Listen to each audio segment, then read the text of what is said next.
జ్యోతిషపురం అనే పట్టణాన్ని రాజధానిగా చేసుకుని కామరూప మహాసామ్రాజ్యాన్ని పరిపాలిస్తున్నాడు రవివర్మ. ఒకనాడు అంతరిక్షంలో జరిగిన విస్ఫోటనం వల్ల ఒక గ్రహశకలం మహారాజు అంతఃపురానికి కొంచెం దూరంలో ఉన్న సరస్సు ఒడ్డున పడింది. రాజు, సైనికులు, ప్రజలు అక్కడికి వెళ్లి చూసి ఆశ్చర్యపోయారు.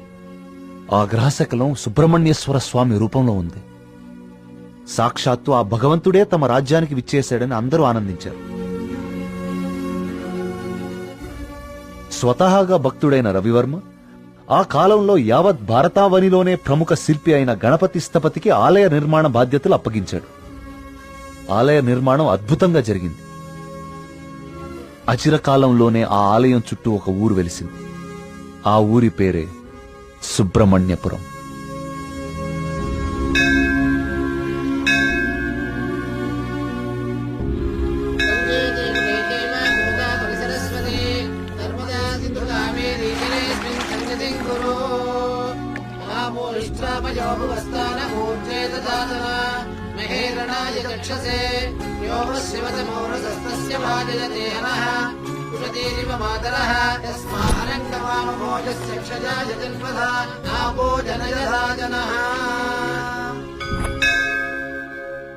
ఈ పూర్ణ కలశం జాగ్రత్తగా శివానంద తీర్థుల వారికి అందజేయమ్మా.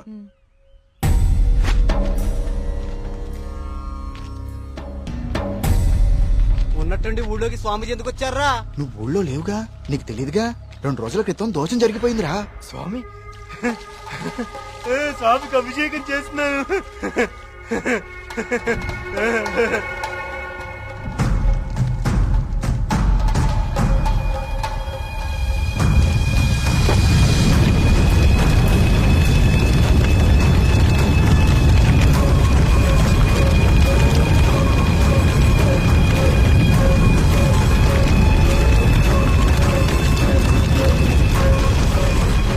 స్వామికి అభిషేకం జరిగితే అరిష్టం కదరా.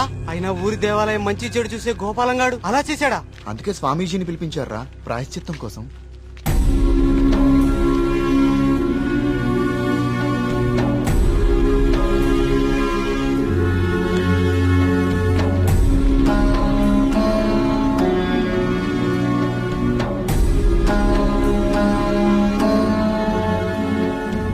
ఆందోళన చెందకు వర్మ. జరిగింది నా దృష్టికి గోచరించింది. భగవంతుడు తండ్రి లాంటివాడు. దోషం జరిగినప్పుడు దండిస్తాడు. అది దారిలో పెట్టేందుకే తప్ప ద్వేషంతో కాదు. భయపడకుండా మీ కార్యాన్ని నెరవేర్చండి. ఏ ప్రమాదం జరగదు. ఆ భగవంతుడు ఈ ఊరికి రక్షణగా ఒకణ్ణి సిద్ధం చేసే ఉంచాడు. ఎప్పుడు చూసినా ఏదో ఒక ప్రాబ్లం. దీంతో ఇక నా వల్ల కాదురా. నేనేం చేస్తున్నా బా ఇది ఆగిపోతే. ఏమండి, సుబ్రహ్మణ్యపురం వెళ్ళాలి. నేను కూడా అటే ఎక్కండి. రేయ్, బండి బాగు చేయించుకుని గుడి దగ్గరకు వచ్చే. నేను బండి బాగు చేసుకురావాలా? ఇక్కడ మెకానిక్ ఎవరు దొరుకుతాడు? నువ్వు వెళ్ళిపోతావా? రే బావా. ఆలయంలో సమస్త శాంతులు జరిపించండి. సుబ్రహ్మణ్య.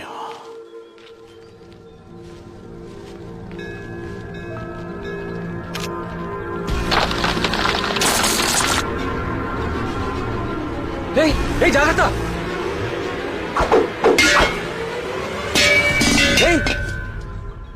స్వామి, రానున్నది కఠిన కాలంగా కనిపిస్తోంది వర్మ. అయినా సరే ధైర్యంగా ఉండు. ఇప్పుడు చూడండి, ఆ స్వామీజీది దుస్సకునం అని చెప్పి పూజలు, యాగాలు, హోమాలు చేయించుకోమంటాడు. 2000 సంవత్సరాల గుడండి ఇది. పగుళ్ళు రావా? 100 రూపాయలు పెట్టి సిమెంట్తో అతికిచ్చేదానికి ఇప్పుడు ఈ స్వామీజీ ఎంత బిల్లేస్తాడో. సుబ్రహ్మణ్యపుర గ్రామ ప్రజలకు విజ్ఞప్తి.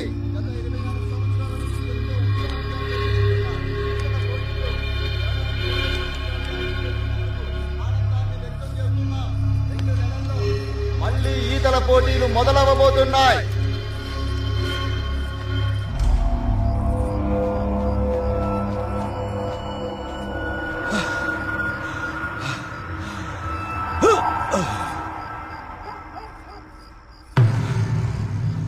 ఆనందంగా ఉన్నారా? మీరు ఆనందంగా ఉన్నారా? ఏమైందండి ఈ రోజు మీకు? మేమెప్పుడు ఆనందంగానే ఉన్నాం. చాలా లేట్ అయింది, పదండి. చూడు,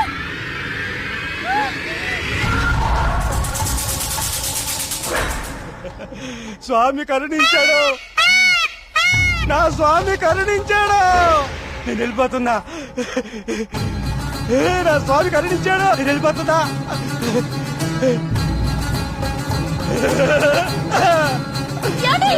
వెళ్ళిపోతున్నా.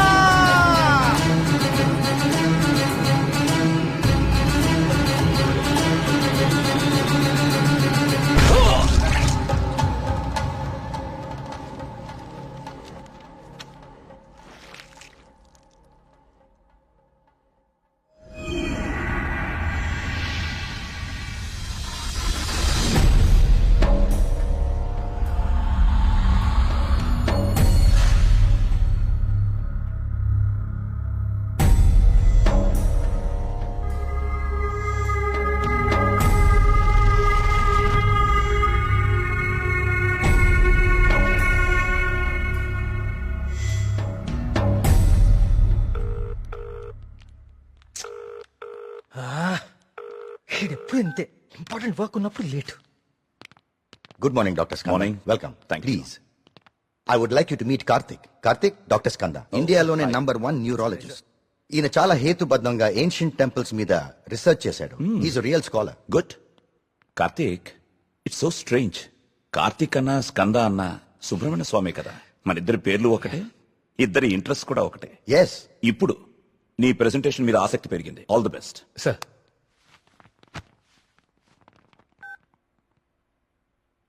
కార్తీక్, ఇంకెవరైనా రావాలా? No sir, I start. Play. Powerful and ancient temples in India. మన భారతదేశంలో ఎన్నో ప్రాచీన దేవాలయాలు ఎన్నో వేల సంవత్సరాల నుంచి చెక్కు చెదరకుండా అలాగే ఉన్నాయి. ఈ దేవాలయాల చుట్టూ ఎన్నో అద్భుతాలు, మహిమలు, కథలు ప్రచారంలో ఉన్నాయి. అసలు ఈ మహిమలు నిజమేనా? వీటి వెనకాలుంది దైవశక్తా లేక మానవ మేధస్సా? ఇది కనుక్కోటానికే నేను ఈ ప్రాజెక్ట్ స్టార్ట్ చేశాను. ఈ ప్రాజెక్ట్లో నేను విజిట్ చేసింది ఫస్ట్ పూరి జగన్నాథ్ దేవాలయం. ఈ గుడి మీద పక్షులు ఎప్పుడూ అసలు ఎగరవు. అంతేకాదు, మనం ఈ దేవాలయం బయట నుంచుంటే మనకి వినిపించే సముద్ర ఘోష లోపల అడుగు పెట్టగానే అస్సలు వినపడదు. ఈ ప్రాజెక్ట్లో నన్ను ఎక్కువ ఆకర్షించింది సుబ్రహ్మణ్యపురం. ఈ ఊర్లో ఉన్న అతి ప్రాచీన సుబ్రహ్మణ్య స్వామి దేవాలయం ఇది. మీరు చూస్తే ఈ గుడికి 3 వైపులా నీరు, ఒకవైపు ఊరు ఉన్నాయి. ఈ టెంపుల్ గురించి నేను కూడా విన్నాను. సార్, ఈ ఆలయంలో ముఖ్య విశేషం ఏంటంటే మూల విరాట్టుకి అభిషేకం నిషేధం. అభిషేకం చేయకూడదా? Yes sir. ఇలాంటి నియమం ఏ టెంపుల్లోనూ వినలేదే. స్ట్రేంజ్. అయినా ఒక ఆస్ట్రాయిడ్, అదే ఒక గ్రహ శకలం దేవుని విగ్రహ రూపంలో నేల మీద రావటమా? Karthik, do you really believe this? According to the recorded evidence we have to sir. అక్కడున్న స్థల పురాణం ప్రకారం అదే జరిగింది. ఈ దేవాలయంలో ఏవైనా అద్భుతాలు జరిగాయి కార్తీక్? ఆలయ నిర్మాణ సమయంలో ఒకటి జరిగింది సార్.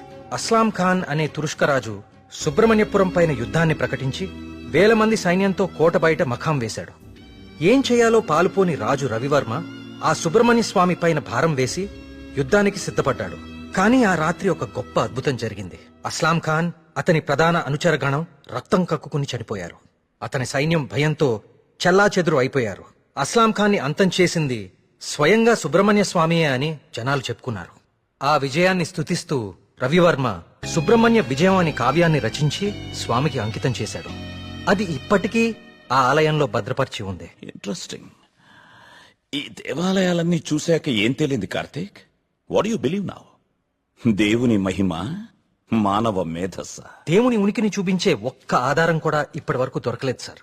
కానీ మానవ మేధస్సు ఎంత గొప్పదో చెప్పేందుకు చాలా ఆధారాలు దొరికాయి. మరి నీ రీసెర్చ్ లో సెకండ్ ఫేజ్ ఏమిటి కార్తీక్? సుబ్రహ్మణ్యపురంకి వెళ్లి దీని గురించి ఇంకా రీసెర్చ్ కార్తిక్, మళ్ళీ? అక్కడ మేఘన్, ఏమైందిరా నీకు? అక్కడ మేఘన్ షాపింగ్ మాల్ లో. మేఘ్నాక? మళ్ళీ సార్, నువ్వు వచ్చిందే ఆలస్యం. సార్, సెమినార్ లో ఉన్న కార్తిక్ ని డిస్టర్బ్ చేస్తావేంటి? అది కాదు sir. Sir please stop it. మళ్ళీ సెమినార్ అయ్యాక చూసుకోండి. Karthik, you please. It's okay. Family and friends first. ఏం చూస్తున్నావురా? అరే బాబీ, అన్నా గురించి అరకనా నీకు?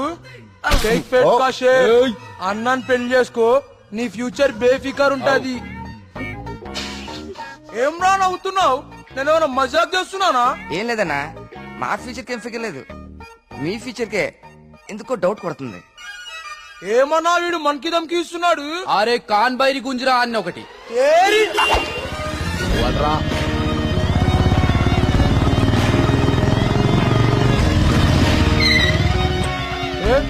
వీడనా మీ హీరో?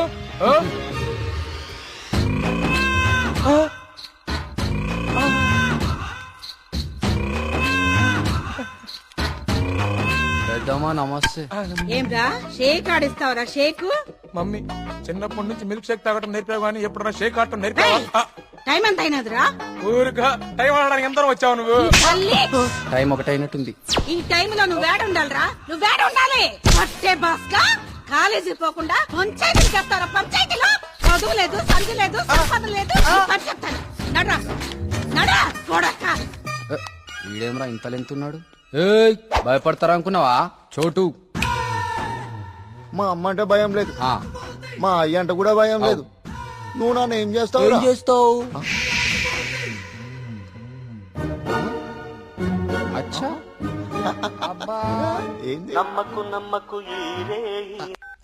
హలో, థియేటర్ లో అతనెవరో 2 కార్నర్ టికెట్స్ ఇచ్చాడు. థియేటర్ లో కూడా ఎవ్వరూ లేరు. త్వరగా ఎమర్జెన్సీయా? ఎక్కడా అన్నా? ఏమైందిరా? ఎమర్జెన్సీ అంటానా? ఎమర్జెన్సీ ఏంట్రా ఇప్పుడు? అన్నా ఇప్పుడు చాలా అర్జెంట్ అన్నా. అరే 5 నిమిషాల ఫైటింగ్ అయిపోతారా భయ్? అన్న వదిన జాగ్రత్త అన్నా. అరే 2 నిమిషాలు నేను పంచులు కొట్టుకోరా? అరే ఒక్క నిమిషం రా భయ్. పొండ్రి భయ్, పొండ్రా అయ్యా. ఇట్లా కాదు.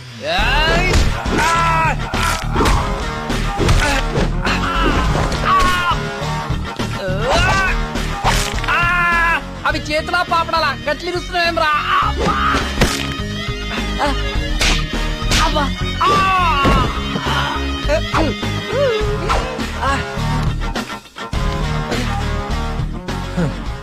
నేను చూస్తేనే ఇరికైతుంది నువ్వు దేవుని నమ్ముతావని. గివేం పనులురా? యాదుంచుకో యాదగిరి, గీళ్ల జోలికే కాదు ఇంకెవ్వరి జోలికైనా వెళ్ళినా ఈపు సాఫ్ చేసి బొక్కలు చూర చూర చేస్తాను. సమజైందా? అట్లనే.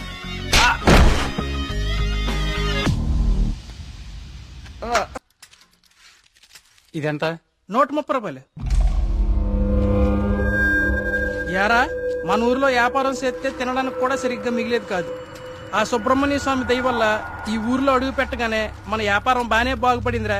అవును, అంతా దేవుడి దయ, అంతా దేవుడి దయ. ఒరే, అంతా బానే ఉందిరా, కానీ ఊర్లో ఈ వరుస ఆత్మహత్యలేటో నెమలి కనిపించి మాయమైపోతుందట. ఊర్లో అందరు భయపడిపోతున్నారు. ఇదంతా నిజమే అంటావా? అంతా దేవుడి దయ. ఏట్రోయ్, ఈరోజు అన్నిసార్లు దేవుడిని తలుస్తున్నావు? దేవుని దయ, ఒరే, నువ్వెక్కడే ఉండో, నేను పిసికెళ్ళి వస్తాను. దేవుని దయ, అంతా దేవుని దయ, అంతా దేవుని దయ.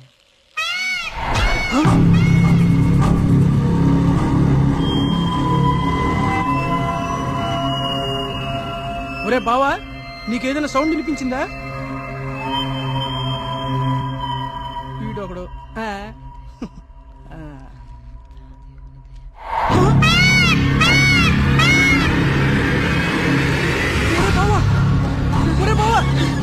స్వామి స్వామి కరుణించవా స్వామి, కరుణించవా స్వామి, స్వామి స్వామి కరుణించవా స్వామి, స్వామి కరుణించవా స్వామి, స్వామి నన్ను కరుణించవా స్వామి.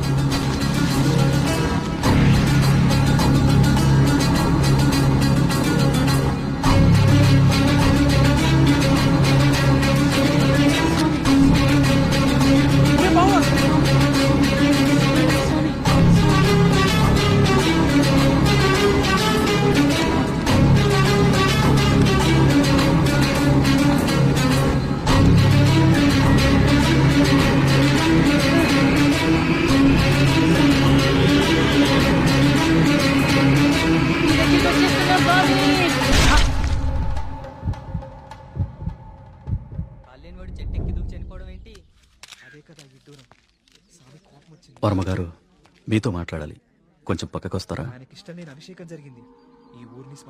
వర్మగారు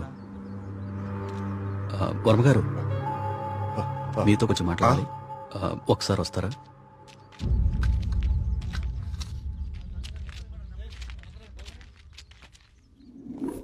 ఆ వ్యక్తి ఈ కాగితం తన స్నేహితుడికిచ్చి చనిపోయాడు. వాళ్ళకి కూడా నెమలి కనిపించిందట. అవే పిచ్చి పిచ్చి గీతలు, అర్థం కాని భాష. ఇది సూసైడ్ లెటరా లేకపోతే చెత్త కాగితమా అర్థం కావట్లేదు. పోనీ ఈ కాగితాన్ని పేపర్లో ఎత్తే ఆ పిచ్చి గీతలకు అర్థాలు చెప్పేటోళ్ళు ఎవరైనా దొరుకుతారేమో కదయా. రేయ్, నీ ఉచిత సలహాలు నీ దగ్గరే ఉంచుకో. కొన్ని వందల సంవత్సరాలుగా ఈ దేశంలోనే గొప్ప సుబ్రహ్మణ్య స్వామి క్షేత్రంగా మన ఊరికి పేరుంది. అలాంటిది ఈ ఆత్మహత్యల విషయం మీడియాకెక్కించి మన ఊరికి అప్రతిష్ట తీసుకొస్తావా? ఎస్ఐ గారు, వీలైనంత త్వరలో ఈ సమస్యకు పరిష్కారం దొరికేలా చూడండి. లేకపోతే ఇంకెన్ని చావులు, ఎన్ని ఘోరాలు చూడాల్సి వస్తుందో.